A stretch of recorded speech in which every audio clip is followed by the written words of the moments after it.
There was a 1980 novel by a guy named John Gardner called Grendel, which there's a famous epic poem called Beowulf, and Grendel was from the point of view of the monster. And in Grendel, the pearls before swine. It's story time with Max. I told you. Calm down. I'm not sure what to say. That's okay. I had 2 hours sleep. I can barely follow Grendel. I do story time with Max sometimes on this show. Okay, so there seems to be a little confusion about what I was talking to Joe Lacob about just then.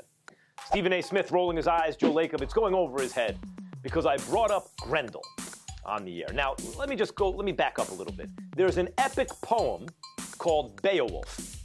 Beowulf is about a hero who slays a monster and then another monster. So Beowulf was hundreds and hundreds of years ago, Beowulf. Then, in 1980, John Gardner wrote a novel called Grendel, which was from the point of view of the first monster that fought Beowulf. Grendel says that he had been given this power, this special gift that made him invincible. There's a passage which states, doing it from memory, there had been something between myself and man when we could fight. Now, invulnerable, I was as solitary as one live tree in a vast landscape of coal. Needless to say, I misunderstood this at first. I thought it an advantage. Once the monster became invincible, there was nothing between himself and man anymore. There was no relationship. And at first he thinks, oh, this is great, I'm invincible. But in fact, what he finds out is he's all alone.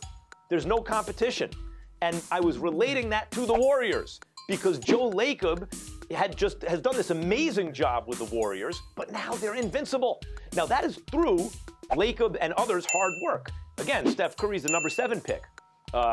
Klay Thompson, the 11th pick. Draymond Green, the 35th pick. Andre Iguodala was a free agent anyone could have had. They played in a style that it was attractive to other star players like Kevin Durant, which put them over the top, which made them invincible. When there is nothing between you and man because you can no longer fight, at first you mistake that for an advantage, but ultimately you realize that without the competition pushing you, it's not. You're all alone. You're like one live tree in a vast landscape of coal. And that's what I meant when I cited Grendel and Beowulf to Joe Lacob.